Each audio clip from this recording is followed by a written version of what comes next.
Well, it's a pleasure to be here. It's my first time, I think, speaking here at this group, but I've done Minnesota and a bunch of others in the States, and I'm based in Canada, so tend to do those as well.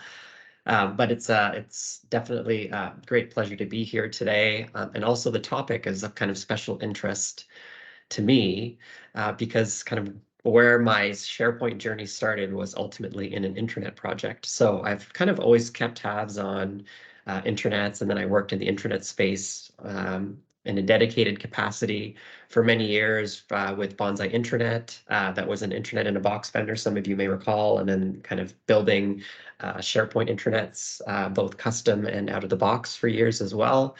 So Viva Connections is something that I always keep an eye on. And there's been some recent innovations in this space, not just in Viva Connections, but in the Viva portfolio, kind of rapidly expanding.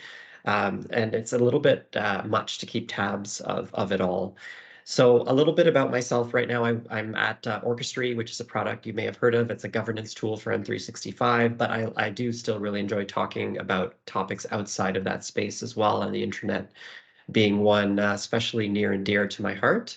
And I'm actually a historian by I guess you would say by trade, but in terms of my educational background, I think a lot of us find that we get into this IT space through very roundabout ways. It's funny how life happens, right? But happy to be in this space now. I think it's a really exciting space to be in. So many great people and a lot of really interesting things are being done. So for today, first of all, don't feel like you need to frantically take notes or take screenshots. I'm more than happy to share the slides afterwards. And I think the recording, of course, is usually recorded and shared as well. So definitely, if you have any questions, use the chat or feel free to unmute and interrupt me at any time. I'm not offended by that at all. I definitely have some areas where we can do some demos. I have a couple environments. We'll see how time goes. And if I'm going too slow or too fast, just let me know. I just want to try to see if I can get something of value to everyone in the audience today. So first of all, it's very nice to meet you. Please connect with me and feel free to reach out to me. I'm more than happy to answer questions afterwards. My LinkedIn, I posted in the chat. Today we're going to talk about Viva Connections specifically, but Viva Connections on its own is kind of this kind of spider web that touches the Viva suite more holistically in some ways. So I think it's a good place to quickly start there. And then also with a lot of SharePoint elements, right? So if you're a SharePoint person by trade, like I am, way back to like SharePoint 2007 days, you'll know and you'll be able to see that some of the stuff that's being kind of marketed around Viva Connections is not necessarily something that's different or outside of SharePoint. It's actually SharePoint stuff or home site stuff, really, in its nature. So we'll try to kind of demystify and declutter that information a little bit as we go. And then we'll dive into some of the kind of new pieces of Viva Connections, what you can leverage today, some of the things that are coming that we know about that you might want to start thinking about. And even if you have never touched Viva Connections, there's probably a few easy pieces to start with that you might want to look at that we'll talk about as well today. So without further ado, let's talk briefly about Viva, right? So I think everyone's probably heard this buzzword. I won't spend much time on it because honestly, you can do hour-long conversations at least on each of these. But Viva started as this kind of employee experience platform, right? So like back in 2021, it was quite straightforward to explain and even explain and do a decent job in an hour session because it was like these 4 blocks, right? It was connections, insights, learning, and topics.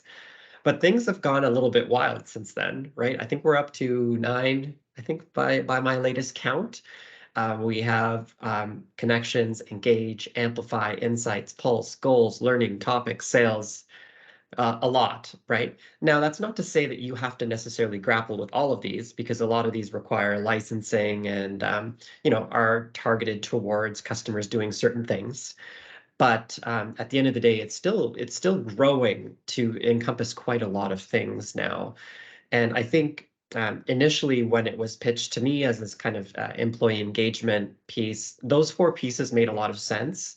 And there were a lot of, I think, clear connections between those pieces and that kind of overarching goal. Now, as this kind of suite expands, sometimes it's stretching a little bit. I feel like the framework is stretching a little bit, and it's a little bit harder to very easily explain how these all nicely fit, right? So, even on the focus area for today, we're going to talk about Viva Connections. And just to add confusion, Microsoft is now kind of grouping this under a broader heading of connection-related Viva pieces, which now also include Engage and coming soon, Amplify, right? So connections within a connection group of Viva pieces. This is kind of how Microsoft shows it. I just decided to simplify it with my slide. But this is kind of how they're grouping things now and how you can kind of think about some of these experiences and how they come together.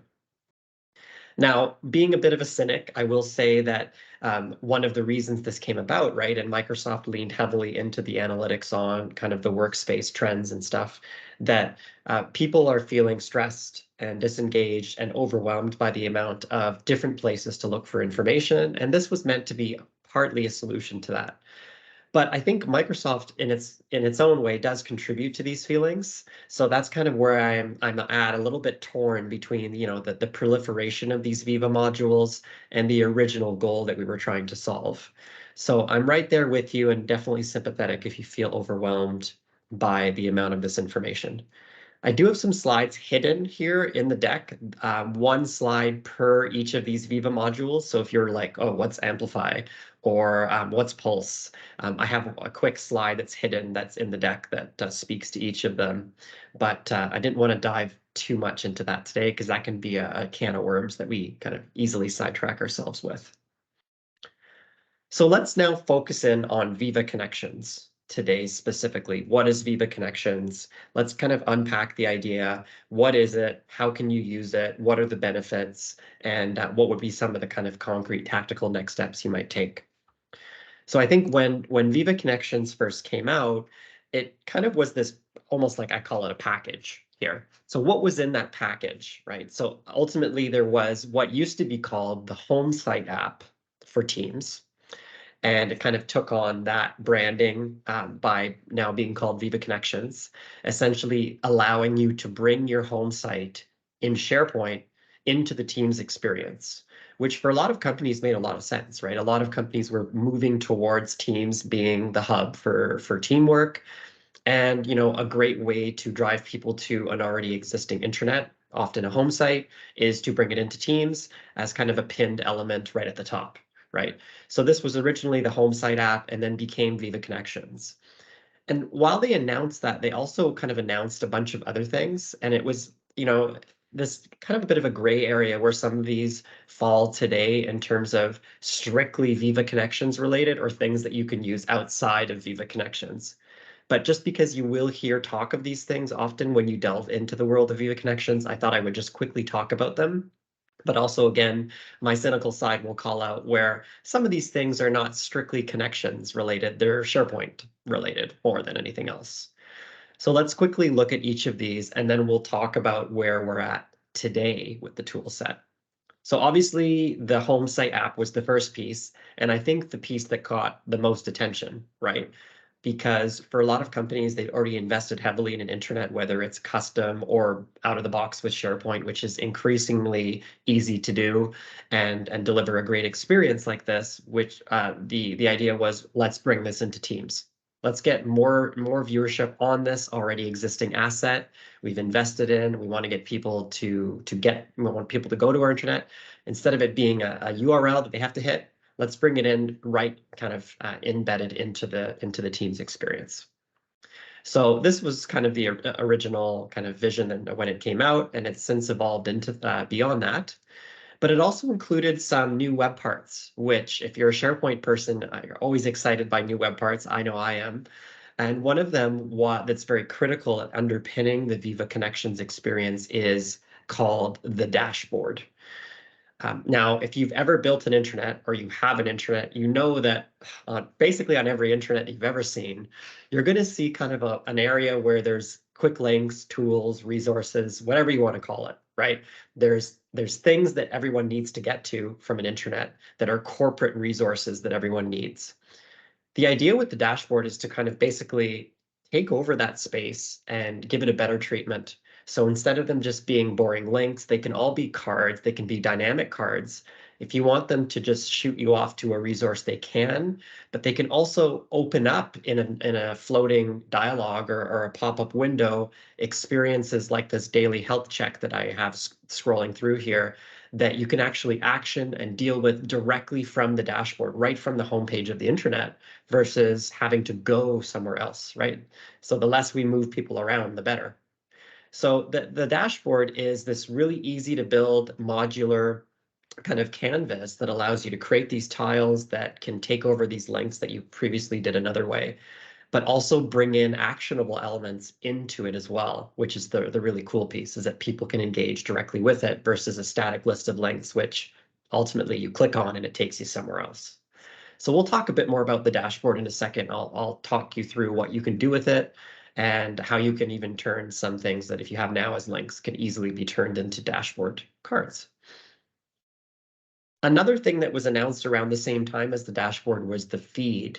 And this was quite confusing in some ways because if you were keeping up to date with SharePoint web parts, there was already a web part called the My Feed web part. And now there was the feed for Viva Connections, which was like, okay, these are two different things, and it's a little bit confusing. And I think in principle, this is a really good idea, but it does pose some challenges for I know some customers I used to work with who really wanted to deliver a very highly curated experience for news and information. The feed is really kind of Microsoft aggregating and using signals behind the scenes in Graph to create ideally a really good feed for every end user. And that feed might not be the same for everyone. So this is a cool idea, and it takes in information from a number of places, which I'll go through in a second. But if you're working at an organization where you're trying to deliver a very highly controlled feed of information, this is really not going to work for you very well, most likely. We'll talk about it some more. The other thing that was kind of announced around Viva Connections was global navigation. And I'm being like a search and navigation guy for a long time. I was very excited by this because, you know, you might have an organization, you might have a tenant that has a lot of hub sites, and you might find that you're creating navigation within those hub sites that are consistent, right? So that you can stay within your hub site. But there wasn't a great way out of the box to create kind of like a tier above that hub level navigation to stitch together all the hubs that you might have. And so they rolled out what's called the global navigation, which is accessible via the app bar in SharePoint and also by re-clicking on the Viva Connections tile in Teams, which gives you a way to move between these higher order things in your environment. So if you have multiple hubs, or in the future you have multiple home sites, which I'll talk about, this gives you a way kind of give that highest level order, org level navigation that allows people to move between these different little hubs or portals that you have in your environment.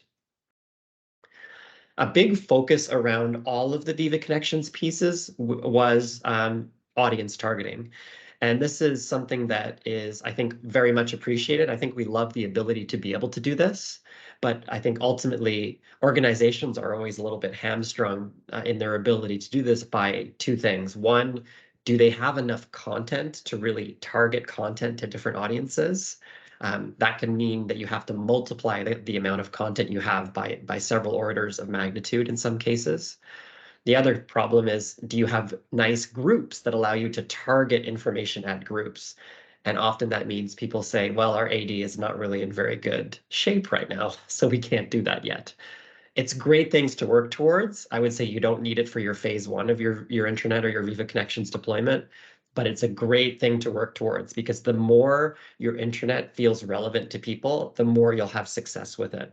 So if everyone feels like they're being treated and seeing all the same information and they're in totally different roles, totally different regions of the world, you'll find that usually the feedback is not as strong as if you can target information to people and people don't have to go dig and find it. Instead, it's brought to their attention automatically. And I think the last piece that kind of made its way into this Viva Connections, and it still kind of does, is the idea of boosting news boost, as they called it. And I'll talk through how this works today, which is essentially on the left. The idea of news boost is that you can essentially promote certain pieces of news above others. And this gives content creators, publishers, and communicators a little bit more power in how present certain pieces of information may be. Now, when it was first announced, I was quite excited about these first two options to say, for example, boost a piece of news until someone has opened it, or boost a piece of news until we've got maybe 1,000 people have viewed it, and then let it fall down again. Those have been kind of, percolating for a couple of years now. We still haven't seen them. We're still limited to boosting news very specifically only by date today. So you can boost news for everyone, no matter how many views it gets, until a set end date. And that's all you can currently do. But these were kind of the pillars of the Viva Connections experience when it was released. So News Boost, the My Feed web part, the dashboard, and kind of that great app that you can just instantly plug into Teams. So why you're probably here is you've probably heard of Viva Connections, or even if you haven't, this will be friendly to you too. What you're kind of curious, like, how have things shifted, right? Because there's a lot of Vivas now, and if you want to dive into Viva Connections, you want to know what's the latest that's happened. You might want to take a second look at it because you did this, maybe you deployed this a year ago, but you haven't looked at it much again since then. So the biggest change really in the last year or so is this new home experience, as they call it. So you might have had on the left here, let's say this was your intranet before. You have some news, maybe you were using the sidebar and you had some dashboard cards. You might have had the feed because you were using that to pull in content from a number of places. And basically what you had before was you were embedding this like for like into Teams as an app. And that was what you previously could do with the Viva Connections app. Now, you may not have even noticed, or you may not have looked at it, or you maybe never deployed it. But since then, they've changed the default experience to this on the right. So you see that it differs in a few core areas. So on the left-hand side, I've kind of controlled very specifically on my home site where I want my web parts to be laid out on a page. For example, I want the news here to be in the top left. I want to show some time-based and weather-based information on the right. And I have complete control over where those web parts are. You'll notice on the right, my news web part is actually gone in this new experience. It's not even shown. It's really highly focused on the Viva pieces. So you see at the top here, it's very heavily branded around the Viva platform and getting people to go to these other pieces of the Viva platform. The pieces of the Viva platform that you will see here are highly dependent on what licenses you have. So it's very common to open this up and maybe see only 2 or 3 in here based on what you're licensed for. But this new experience here, I think essentially where it came from was the idea that some people were not ready to bring in a custom intranet into Teams. They said, you know what, it's a great idea, but we don't have the time to go and build a custom intranet right now. Or the internet we have is not really ready to shine a light on it, right? So the idea with the new default experience, as you see it here, both on desktop and on mobile, was to really lower the threshold and lower the barrier of effort required to roll this out to Teams. So basically, with almost no customization and a lot less work than before, you can actually light up Viva Connections in Teams, as you see it here, with very little configuration. And it allows you to take that kind of easier route or easier path to implementation that was there before. Now, if you're already using it and you want to have that highly customizable experience and you've already built your home site to look exactly the way you want it, you might find that you don't like this experience, right? You might say, I really like the idea that I can control exactly where things are. I don't want to call attention to the Vivas yet because we haven't done a big change management plan around that. There's a whole host of reasons why you might not want to do that. And I'll talk through how you can still do that and revert back to the previous experience if you want to. But like I said, where Microsoft was coming from was essentially Let's make it easier for the first time setup, but let's still allow flexibility for those organizations that are currently doing things the old way, still the opportunity to go back. Now, before you decide, you probably want to know a little bit more about the new experience. So there's a couple slides here where I go over what you can change and what you can't change. And you'll see that there's a lot of pieces that you cannot change in this new Viva Connections experience. So remember that this could still reflect a home site that you have in your environment, but it's going to simplify down that experience down to basically this layout for people if you are using this new experience. And so the kinds of things you can change here are you can change the label and the name of the app as it appears in Teams. So you might not want it to be called Viva in the top left, and you might want to put your own custom branded logo there. That you can change, and it's very easy to do, and I'll show you how to do that. So you can definitely brand the app icon and the name. You can also change this banner image here that's behind my Good Morning Lynn screenshot. But for people that really want to have complete control over the look and feel, you might find this frustrating because you can upload a picture, but it actually applies a very heavy transparency effect on top of the image, and you cannot control that. So I'll show you some more examples later, but you'll find that if you want to have it like very highly controlled, you'll notice that like if you put an image in here, depending on how punchy of an image it is, it might actually be very hard to see because that I think it's like a 96% transparency layer sitting on top of your image, which I think they put just to make it so that it works for everyone, is also going to impact your ability to kind of really control the experience. There's a link up here. You'll see here, in my case, it's pointing to the landing. This is a quick link from this new surface, from this new landing page, right to your home site. So essentially, it's introducing kind of this one layer above or before what people were seeing previously. If you had the app in place and people were getting to the home site, you'll see that now they get intercepted by this experience. They could still get to your home site by clicking this, but they might not know to do that. So it might be something to think about if you decide to stay with this experience. And then really the only other thing you can really highly customize here are the tiles within the dashboard. That is entirely within your control. You can change what these tiles are, what these cards are, and what they point to. But you can't change that the fact that the dashboard is shown here first, for example. It's still going to be there, but the content within this area is yours to control. The resources at the bottom, 2 of them cannot be changed. So the frequent sites and the followed sites you cannot change, but the resources reflect your new global navigation, which you've defined in SharePoint. So you can change what links appear down here. Now let's talk more about what can't be customized. So there's quite a bit, right? So you can't change the name up here that says Microsoft Viva, although you can change the app icon on the left. You can't change this kind of menu here that pops out. You cannot change this bar that shows the Viva Connections apps, and you cannot change the layout of the web parts, as I said. And the other thing is, as I kind of alluded to earlier, the feed web part is an auto-generated feed that's trying to pull in information that Microsoft thinks will be relevant to the user, but you cannot directly control and directly manipulate what order things are into that feed, because Microsoft does kind of do a ranking algorithm as it brings things in there, and I can show you more examples of that.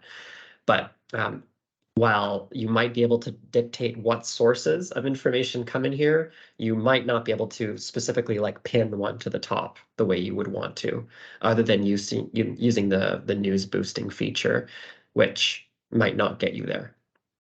So this is kind of the new experience in a nutshell. Here's my full page. Here's kind of the top half of my page, and here's the bottom half of my page.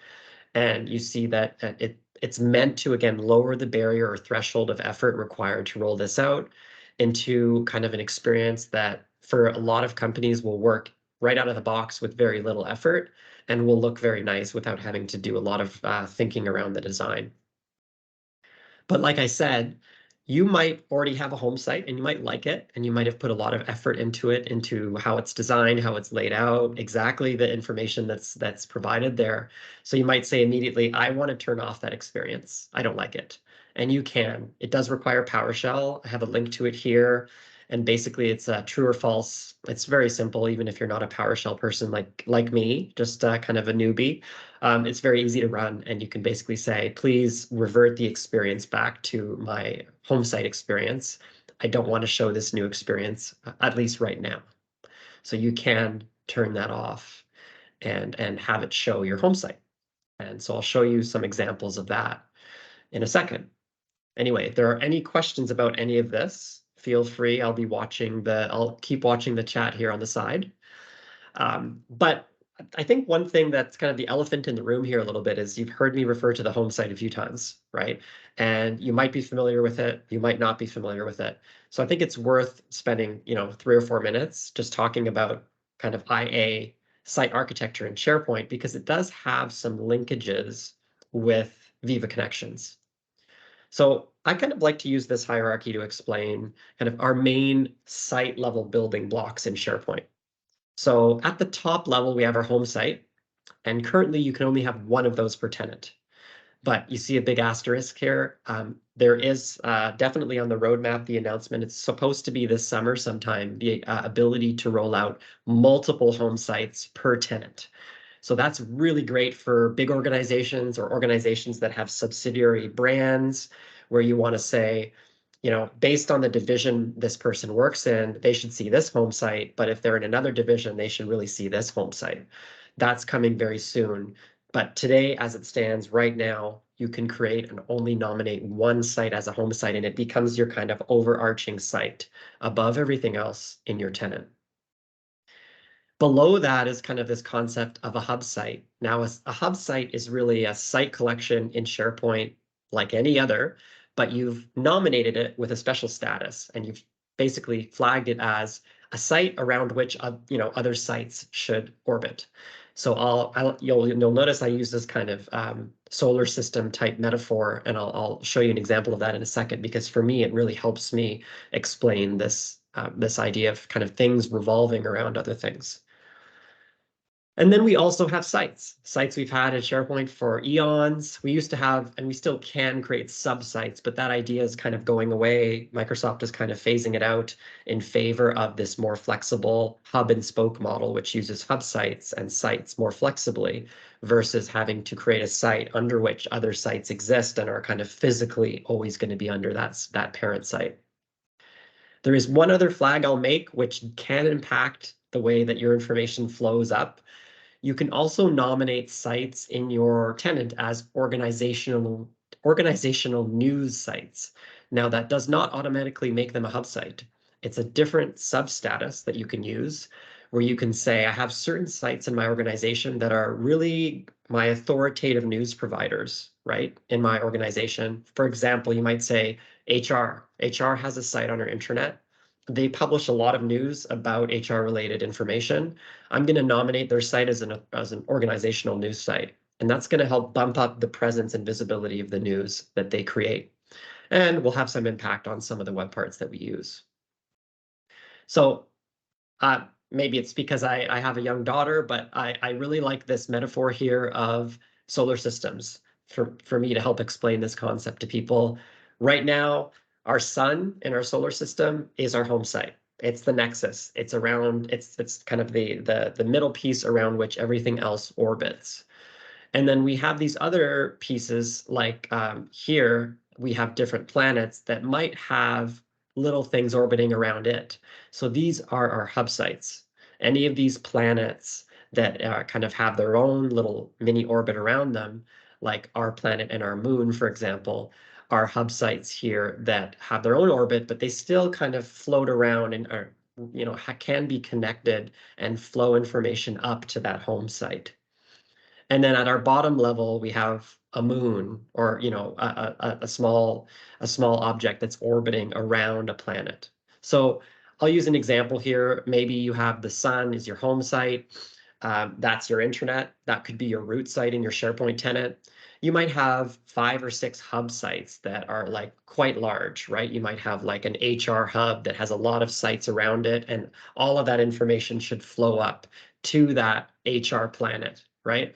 So you can use the hub site to basically align those and tie them together. You can also have hub sites that are standalone, or you can have sites that are standalone that are not hubs, like the Earth here, which is still in the orbit of the home site. So there's some flexibility there. So this is where things stand today. Now, as I've alluded to with the multiple home sites coming, it's kind of like the idea of there being other galaxies now, right? So there's other solar systems out there, and now we can point people to different galaxies or different solar systems, i.e. different home sites based on maybe their role or their region or their presence in a certain sub-brand of the company, right? So this piece here is what's kind of coming soon, the ability to create another whole multiple levels of this, kind of multiply this by 10 if you needed to. You don't have to do it. It's just an option that will be coming. All right, so let's move forward here and talk about the home site. I think we can leave the home site if you wanted to learn more about it. There's basically some key features that a home site gets. Out of the box. It has some important prominence in the SharePoint experience and definitely in the mobile experience. So you'll want to look at that if you want to create kind of that central landing point for your organization, because it's likely what you'll want to do. All right, so let's move into some of the hands-on configuration of Viva Connections, some of the things you might want to do, some examples I can show you that I've done, might get you thinking about how you could use it. So right now, let's go forward here and let's talk about the first thing I mentioned, which was you can definitely configure the name and the icon that's associated with that Viva Connections app. There are some guidelines you'll want to follow, but usually most organizations can find a way to make this work for them. You will choose kind of a main logo that will show only kind of in the about pages. It's actually not as important as the outline icon. The outline icon is essentially a white version of the logo on a transparent background, and you'll see that's what gets used up here in Teams. So this icon is fairly important. You know, for you, you might have already established, I know a lot of companies have a very specific kind of brand or identity associated with their intranet, and often that has a logo or an icon of some kind.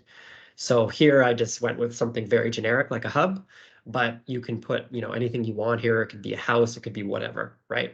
Just make sure you follow the kind of the guidelines that are required here, and Microsoft provides some. But this is all in the Teams admin center, where a Teams administrator can go in and configure the Viva Connections app with a name, description, and some different icons here. You could also change some coloring. So there's a little bit of a palette level control, which I'll show you how it impacts the app later. But it's really primarily impacting the mobile experience much more than the desktop experience. It actually surprised me how much it impacted my mobile experience. So I'll show you some examples of that. Now, if you're working within the new experience, I did mention this earlier, you can change the header at the top of this. Here's an example of one of mine.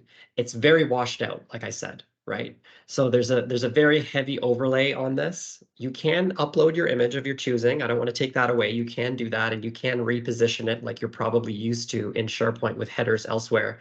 But there is a very heavy overlay on top of this image, which I know from experience, some organizations I've worked with, this would be a no-go for them because it does not let them really control exactly how the header looks, and elements might get lost in that header because of this overlay. That being said, for some organizations, this will be just fine, and I'm just nitpicking, but I just want to highlight some of the limitations you might see. The dashboard, I'll spend 3 or 4 slides talking about the dashboard here, because if you're not familiar with the dashboard, there's a great toolkit there ready for you to use, and you don't have to be a developer to get going with it, to be honest. You can actually set up a really nice looking dashboard, even like I've done here. We can debate it, but very easy to set up. You don't have to be a developer, and you can make a very nice experience here quite easily. All you need is a few pictures, some images, maybe some icons, and you can actually make a really nice looking dashboard. Now, the only challenge I do sometimes have with the dashboard is the tiles on the dashboard get rearranged based on the available space of the screen. And obviously on a mobile screen, that's much smaller, but even on a desktop screen, if you shrink your screen down, I'm on a big 4K monitor, my colleague's not. The tiles, the way that they get cascaded down sometimes can differ based on that size available. So that sometimes can make it a little bit tricky. So like, let's say this is my dashboard here, and I choose very carefully the order of these tiles because I want to show them kind of going down the screen this way, and I want them to be 2 by 2 going down. But on someone else's screen on mobile, it didn't turn out that way. Not anything you can really do about that now, except do your best to try to get that layout to work across different screen sizes. Essentially, you have two sizes available to you right now when you create a card. They have what they call the large and the medium. The large is basically a 2 width, if you want to call it that, a 2 by 1, whereas the medium is a 1 by 1. I'm not sure what a small will ever be. If they ever roll out a small, maybe it would be half of this, or maybe they never will roll out a small. But it's almost like that joke about ordering at Starbucks and having to know the different sizes. Right now, it's medium or large, and medium is kind of the small, and large is kind of more of a medium. I can definitely see this in the future where they allow cards that are huge, that are like 2 by 2, that would allow you to really put something really, really prominent and a huge image potentially, but that's not available today. Today you have these two options. But what I really wanted to get at here with the dashboard is it's really easy to set this up.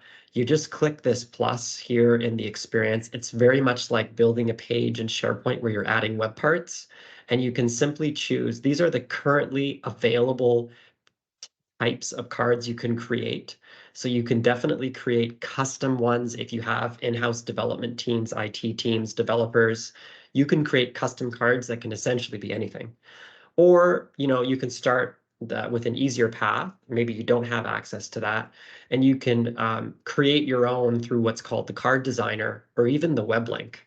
So either of those actually allow you to create cards that are quite nice very easily without needing to do anything crazy. So for example, like this here, my COVID-19 one, maybe I'm just linking people to a resource center I have on that. Maybe I want to point people towards some applications in Teams or in SharePoint. I want to just link them to that. You can also have these applications, like I say, surface up a screen that kind of allows you to perform actions right here. So for example, you could have a stock. Let's say you work for a company that's publicly traded and everyone wants to know what the stock price is. Well, you could have preview here actually open a panel, and I can show you this in my demo environment where people can see the current stock price live right from the dashboard. So there is quite a spectrum of use cases for the dashboard cards. Like I said, you can start very simple at no code level. This is an older diagram from Microsoft, but it's still relatively accurate, where you can add, for example, tasks or a link or the built-in Shifts app, and it's basically ready to go. You can then also link to Teams apps. That's easy. The SharePoint and web links are very, very easy. I would still say it's really no code. All you have to do is basically punch in a URL and add an image. And then you can get into these what are called custom adaptive cards, where you can build your own little mini applications right on the dashboard itself. So this becomes a really great surface layer from which to put those really core kind of toolkit-like options that people need on an intranet. And Viva Connections with the dashboard web part is giving you a really good canvas to do that. Here's some examples. I don't know if this is useful to anyone, but I'll leave it. It's in the deck. You can come look at these if you're like, I have no idea what you would ever put here. A good example is like a little vacation mini app, like request time off, for example, or maybe even you pull in your latest pay stub here and it's custom to the person looking at it. Maybe you have a cafeteria in the building you work at and you want to show today's menu in there. All of those types of things are great use cases for the dashboard. Yeah, I definitely will be sharing. I can share these slides, no problem. Now let's switch gears. Well, actually, I'll just pause. Any questions about the dashboard? Like anybody used the dashboard and struggled with it or had problems with it, or have very specific questions about the dashboard before I move on past the dashboard to other things, definitely don't hesitate to unmute or drop a message if you have any questions about the dashboard. Can also show you this live if we have a few minutes at the end, what this looks like. We do have one question asking if you're going to be sharing your PowerPoint at the end. Yeah, definitely. Absolutely. Yeah, we can send that out afterwards. All right, let's look at another piece of this pie that we might want to think about when we think about Viva Connections, which is the feed web part. As I mentioned before, a bit confusing with the name, but everyone likes a good feed, right? So this is the feed that's related to Viva Connections. And how it works is it brings in content from SharePoint, Stream, and Yammer. And I know there could be some questions about what do you mean? Which stream do you mean? We could talk about that. Basically, it sucks in all that content based on certain variables. I have some links in this deck where I talk about exactly how content is picked. Even this very boring slide I've included more for the technical audience to say, like, how do I influence content in this feed? Or how do I personalize content in that feed? There's some good information from Microsoft on how you can look at that and what you can do about it. But from a visual and from a building point of view, if you're looking at adding this to your intranet or you already have it, there's some really cool things about this that I do like. First of all, I think it looks great. It has a built-in kind of carousel that allows you to kind of page through different pieces of information. At a glance, you can also see all the reactions and you can even react to it immediately from the feed, which is nice. The other thing that I really like is you can directly embed videos into the feed. So that used to be a problem I would encounter when we were building intranets, is many intranet owners would say, we kind of have like a rotating video that is kind of top of mind that we want to put on our intranet. And typically we would have to kind of embed or dedicate a dedicated space on the intranet for that video showcase, right? And you could still do that. I'm not saying you don't want to do that. You can definitely still embed a video and from YouTube or even internally. But for some companies, this was a thing that they only had kind of some of the time, right? So then the question was always, well, what do we do with that space when we don't have a video? Well, now another option available is to basically have that video coming through into the feed alongside other types of content, and people can actually view the video very easily just from a click from this button. So this is kind of a cool feature. If you're interested in it, I would look up when you go to SharePoint and you click the new button from there, there's actually a video link option.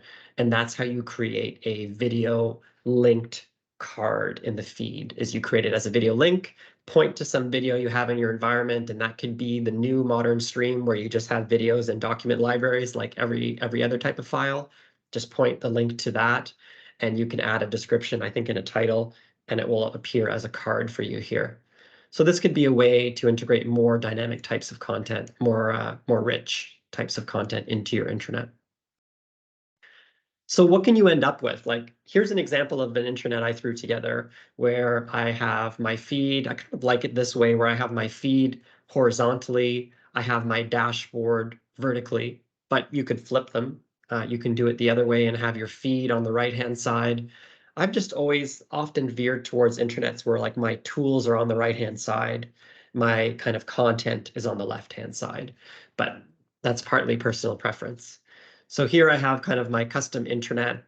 In this case, I don't really want to fall back to this experience, potentially. I'm simulating being a company with this intranet here. This is the new modern Viva Connections start page.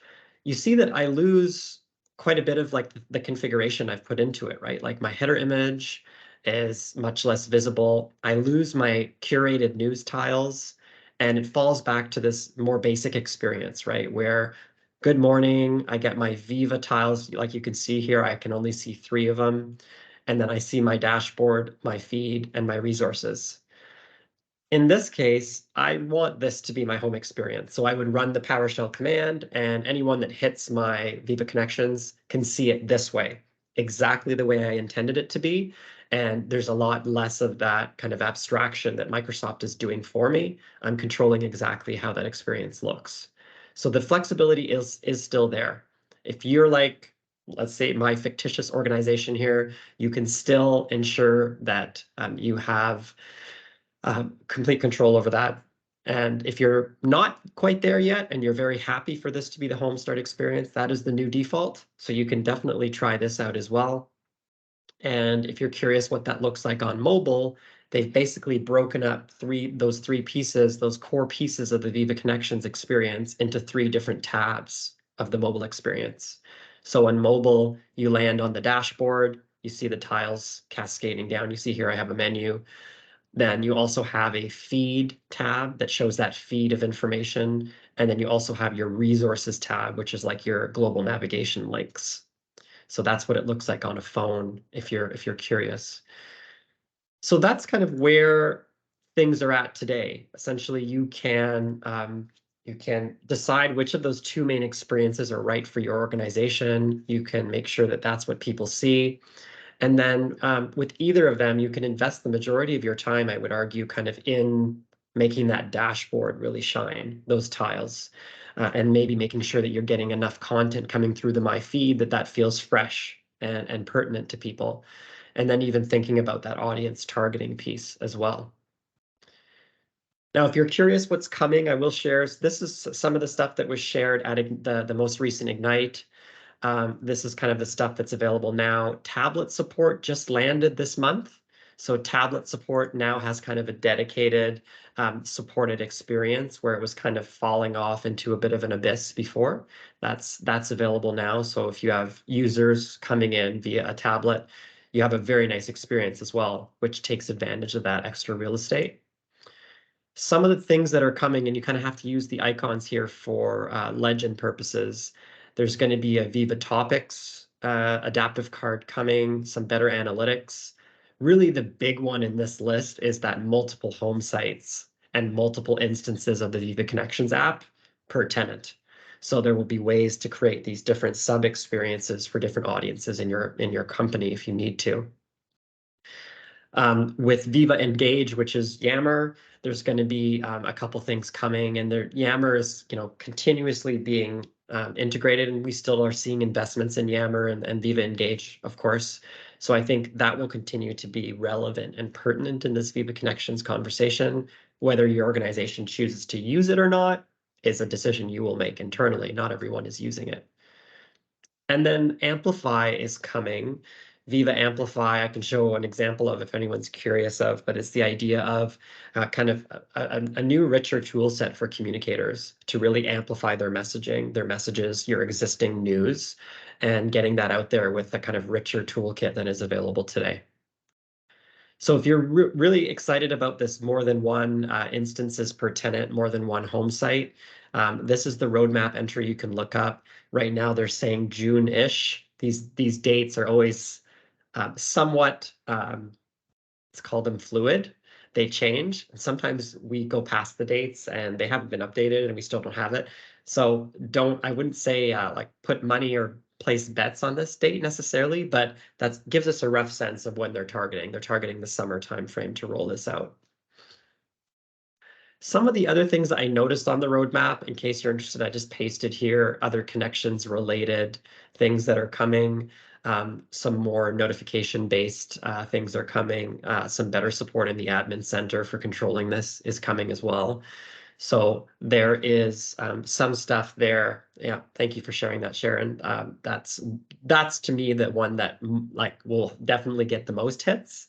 But you might see some other ones here that you are interested in, like a dedicated Viva Connections experience for frontline workers. If you are an organization that has that really distinct split between the F licensed frontline workers and what they're doing and their interactions and their needs versus someone in a corporate office and their needs can be quite different. We even see in line with your next talk, which is not exactly the same, but using kind of ChatGPT and AI to help build Power Apps. There's talk down here of looking at bot support for building Viva Connections cards. So again, bridging that gap between business users and developers and pulling in some existing tools to make it easier to create those custom experiences with low code or even no code. at least on the front end. So these are some of the things that are coming. I have a whole bunch of resources that I've shared in the deck here. These are links to a whole bunch of really great links, some of which might be of interest, that are kind of Microsoft Learn usually. Also some of the announcements and even the video from the most recent Ignite that goes over all of the Vivas that I talked through. So you can have a look at that as well if you're curious how they all fit together. But I can definitely stop here and take some questions. Or the other thing I can do is share kind of how easy it can be to create a dashboard card in one of my tenants, and what that experience looks like. I do have two tenants set up, one where I've set that default to be the new experience, and one where I've set that default to actually fall back to the home site rather than the new experience. So I have a couple comparisons there I can show. Let me maybe quickly share that, because that way this might spur some conversation. But if there's any questions, don't hesitate to ask. So here, I am in one of my environments here where I have Viva Connections deployed. Here I am in SharePoint, and you see things are laid out a certain way. I have news, I have my feed, and I have my dashboard on the right. And if I hop over to my hub, or what I call my Viva Connections app in this environment, you see now it's showing me the new experience.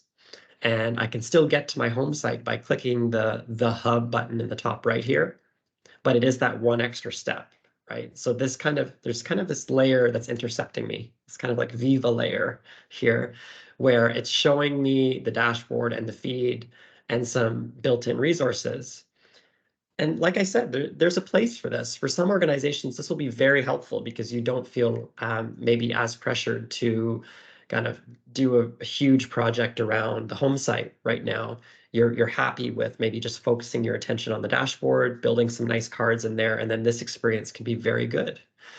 But you might also be in the boat like me, where you want people to get to the experience you've worked hard to develop right away. You don't want that intercept layer in place, in which case you can do that like I've done here. I'm going to hop into my Viva Connections app, and you'll see I don't see that intercept layer, that Viva layer. I've gone straight to my home site. So there is the flexibility there. Like I said, with that command, you can run on which route, which path you want to take with Viva Connections in your case. You might prefer this, or you might prefer kind of going straight to the home site. Really depends on the organization. Now, if you're curious at all about the dashboard, I can definitely show you how easy that is. Like I said, there's a lot of things you can do here, like from a very simple app to even a fairly elaborate app. Like there's some examples Microsoft shares with, for example, so showing right from here your time off balance, which, let's face it, I mean, that's one of the most requested pieces of information on a typical intranet. People want to know this information. And maybe you can even submit your time off right from this card, right? So instead of sending people all over the place, we now have the ability to embed like mini applications essentially on the dashboard. So this is a really good example of one. Another example is like a menu. Susan, it definitely could, right? That would require, that's where this would become a custom development project, is integrating that with your HR system, your HRIS, right? It's not just going to magically be available here, unfortunately. So that's where, maybe as a starting point, maybe your card is something like, in your case, Susan, maybe it's request time off and it sends people to your HR system. And then over time, you upgrade that experience to be kind of a much more embedded experience where you bring in information from the HRIS into the home site, right? Which would be really cool. Sharon, yeah, that's a good example. Work anniversaries, kudos. There's a lot of like that engagement and kind of need to know information, even like holidays, right? Like how, let's face it, how often do we need to look up when is the next stat holiday, right? You could build a fairly simple experience here based on something quite simple like a list. So those are some examples there. Other ones I have here, like the stock one is just another example. This is static data. This is not Microsoft's current stock price probably, but I know some companies, very big publicly traded companies, sometimes they want to put that on the intranet, and the dashboard can be a great way to do that, right? Because you can actually have dynamic feed of the data coming in and updating this card, and yeah, with real time. I know it's funny how sometimes when we talk to internet owners, it's always funny sometimes how things get prioritized, right? Like sometimes stock is the #1 thing, which is always surprising, but it is what it is. Sometimes it's the cafeteria menu. Again, that can be important, right? So there's lots of things you can put in here, and it's very easy to customize. So on the SharePoint side, you just come into your settings, manage Viva Connections, view the dashboard. One thing I quite like about this page is it allows you to preview the experience in mobile and in desktop just with a click, which is really nice, right? Because you don't have to like then pull open your phone and check it. You can say, this is how it will cascade down on mobile versus desktop. And then this is where you can just go ahead and add a card. So it could be as simple as, okay, I want to create a very simple card that links to something. I did a silly one here about a bring your cat to work policy yesterday, and you could add something like that, or obviously something maybe more serious. And it's very easy to do, right? So you just edit the card. They've made it quite simple. You can walk through the wizard here and like, what should the card show? Is it an image, a description, a heading? If it's an image, pull in the image of your choosing. Do you want some buttons on it, or do you want to just send someone to some place within your existing intranet or outside? So this is really, really easy to work with. I'm a big fan of this. And you can actually even give multiple people in your organization access to modify and edit this. So you can kind of collaborate on the dashboard with other people. It doesn't have to be just you. And you can actually do quite a bit here. And look, this is an area where I'm constantly watching, because the amount of tiles that are available out of the box here has grown more than, it's probably tripled since when this released. I think there were 2 or 3 in here when it first released. Now there's Viva Learning, Top News, Praise, which is great if you're using that feature, Shifts if you use that feature in Teams. And the approvals card, I mean, there's many organizations that are using Power Automate. You might be one of them. And this can be a really good card to have to basically show people any pending Power Automate requests that are waiting for them. And you don't even have to code it yourself. It's pretty much pre-built. So I'm always watching this list because it's growing all the time. They're trying to make this as much of a drag and drop Lego-like experience as possible so that people can really make this dashboard shine, and it becomes a real pillar, I think, of their Viva Connections experience. So hopefully seeing that is helpful. If anyone has any questions about this or wants me to move towards something else, I'll just click around a little bit here, but I can show you my feed, and I think I have a video in here. Yeah, here's a video I added yesterday. So you can see from the feed web part now, I can click and it can show me the video, right, of what I've embedded. So it's a good way to call attention to those great assets that you might already have. And otherwise, you have this experience here. I think when you combine some curated pieces like the news web part at the top, the dashboard, also some kind of more automatically dynamically generated content like the feed, you do start to have a recipe for a pretty interesting combination. It just ultimately up to you, how you want to use these, how far down the road of that dynamic flexibility and different people seeing different things at different times you want to go, and how static you want your internet to be. And basically you choose your options, choose which of these tools you want to use, and then you basically turn on Viva Connections. So Viva Connections can appear as this app. And one thing that you want to make sure you do is you want to ask your Teams administrator, once you deploy the app, to make sure that they set up an app policy so that it is pinned to the top left and that everyone sees it. I definitely recommend that. I find it tends to get lost if it's lower down on the app rail here. I think that the top position often for many organizations makes sense, and it's definitely a good way to add visibility to it. So I hope this was useful. I'll stop sharing this again, I think. And yes, I will share the presentation. I will definitely make sure to get that over to Sharon. And if you have any questions, if you want to reach out privately via LinkedIn or by email, that's totally fine. If you're working on this, you have some questions. I've tried to do quite a few things in different environments here, so I do have access to a few playgrounds I can test things out. But yeah, if anyone's already deployed Viva Connections, I hope that you guys found something useful here, maybe in terms of the roadmap of what's coming. And if you haven't, I hope you see some kind of obvious things you can start with, because that's, I think, the goal here. That was fantastic. Thank you so much for spending time with us, and thank you so much for sharing your information and your knowledge and your experience with everybody. Lots of great feedback in the chat. If you guys have any additional questions, feel free to pop them in the chat. Make sure to connect with David. We will get this recording parsed out and probably posted out within the next week or so out on our YouTube channel. You can find it on our website. Thank you guys so much for attending. I know we're at the top of the hour, so a lot of people have places to be. But thank you again, and have a great month, everybody. Thanks, everyone. Thank you so much. All right. Take care.